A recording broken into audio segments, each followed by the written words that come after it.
Well, for some, it may be a distinctly chilly start to April. Others, it is much a case of spring has sprung, and it is warm out there. Right here at Marfogan Weather HQ, the current temperature is sitting on 18.7. It was just a matter of minutes ago at 19.2 Celsius.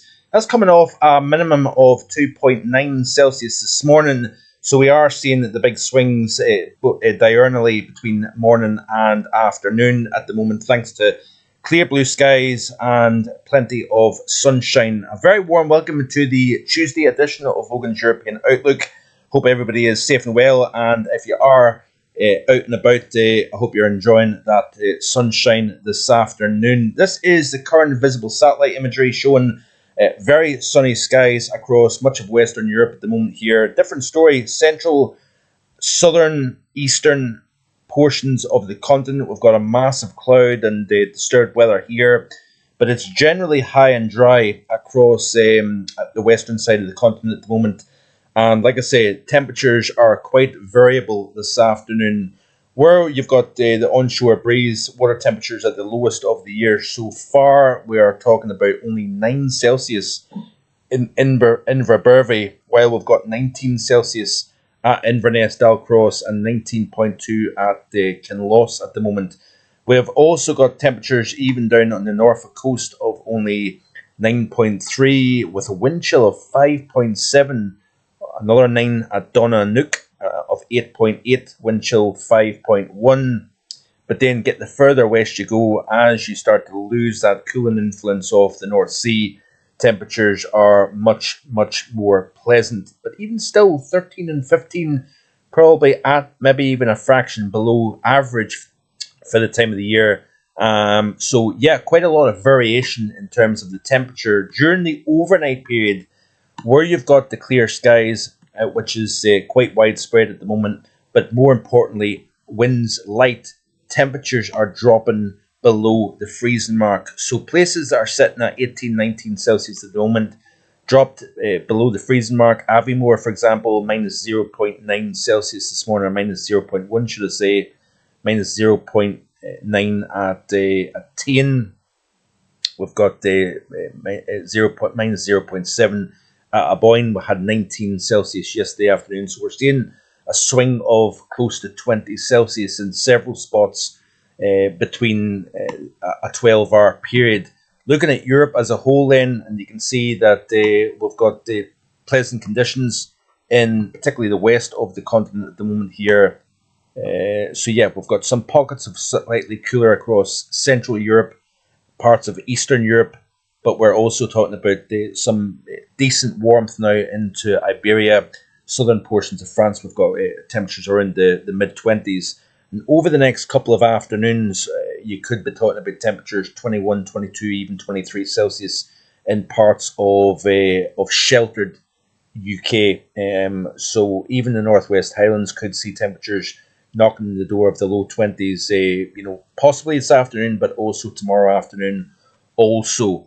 So, very little in the way of rain for many areas over the next couple of weeks here. This is the temperature profile at 8:50 expected by the GFS model over London. You can see that the temperatures do a little bit of a drop over the next few days here, close to the average, and then they shoot up. So the 4th, 5th, and 6th, we've got the 8:50 temperatures, or 5,000 foot level temperatures, kind of around about the 8 Celsius mark at that level within the atmosphere. And then you can see the general trend is largely warmer than average at 8:50 over London through the period, so all the way out towards the second half of April. Looking at Manchester's 8:50s then, again, largely above the average, which is the thick red line here. Then looking all the way up to northern Scotland, let's have a look at Inverness and see what it's indicating here in terms of the 8:50s. You can see here firmly above average all the way out to the middle portions of the month, at least anyway. So let me have a quick look then and see in terms of rainfall over the next several days. We'll have a look at the bigger picture, and we'll have a look at the overview chart here. So this is off the GFS. Let's have a quick look at the ECMWF model. So the center of the high is generally focused over southern Norway at the moment. We've got a southeasterly wind coming around the base of the high, so it's importing some milder air off the continent, fairly dry air as well. In fact, let's have a quick look and see what the humidity levels are currently at the moment here at the house. Humidity at 51% here, so kind of, yeah, nothing overly dry, nothing overly moist either.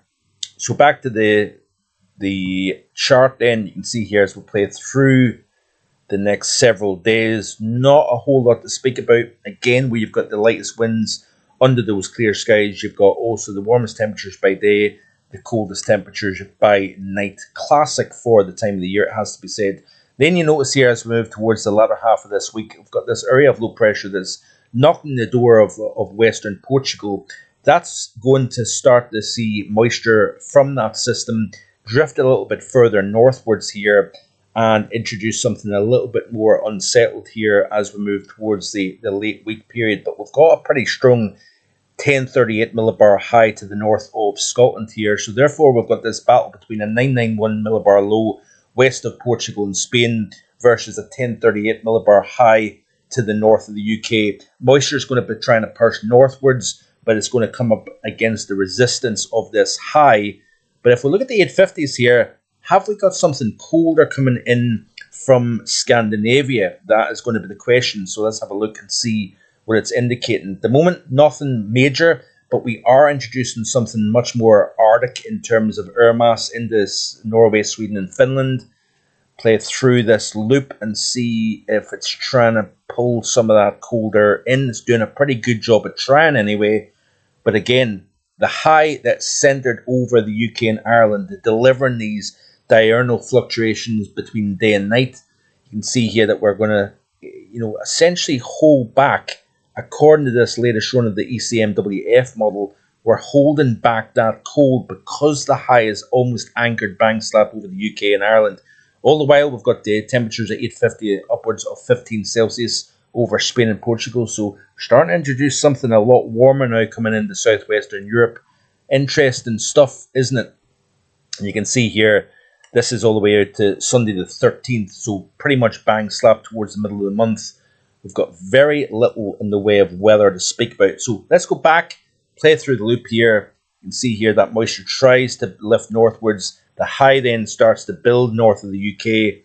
It's all the while it's kind of moving around, and that's important in terms of what type of air mass we can be dealing with. Easterly winds always chilliest across the east coast areas of Scotland and England.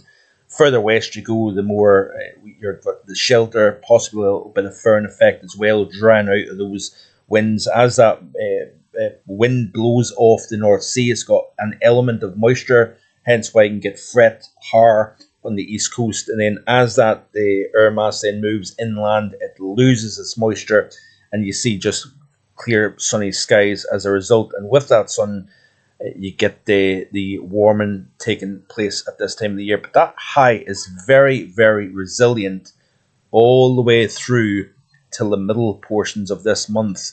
So very interesting stuff. Let's have a quick look over the next couple of days just to see what kind of 850 temperatures we're talking about here. So chillier coming into the central area of Europe, hence why we've got slightly less warm air over Central Europe.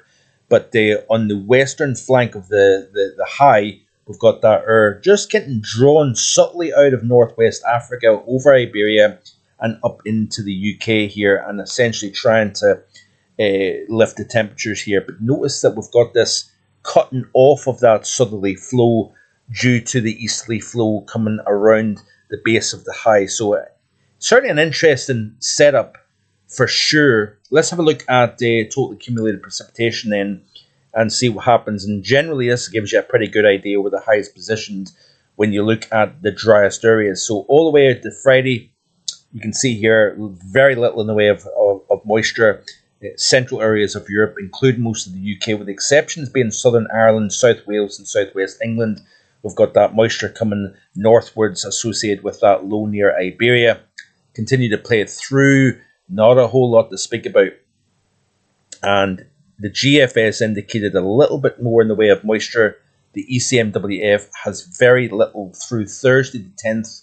Keep playing through this loop, and essentially we are one of the driest places, if not the driest place in Europe between now and the middle portions of April here. You've got moisture surrounding us, associated with the periphery of that high, but because the high and the center of the high never really gets too far away from us, we essentially remain blocked from any weather systems coming in from the south, west, north, or east.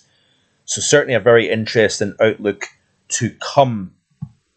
Looking at the upcoming then, this is, by the way, this is the temperature anomalies for the first day of the month across the planet. Lots of warmth, Central Asia, Northeast Africa. We've got quite a chilly air mass over northwestern Africa. Parts of Central and Southwestern Europe actually a little bit on the cool side with the exceptions of Iberia. Warmer than average across Norway, Sweden, Finland, in the eastern portions of Europe. Chilly across Central and Western China, into the east of Mongolia. We've got a bit of a mix of both warmer than average versus colder than average across eastern China.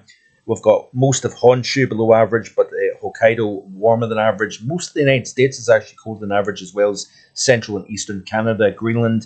Let's look at Europe specifically then.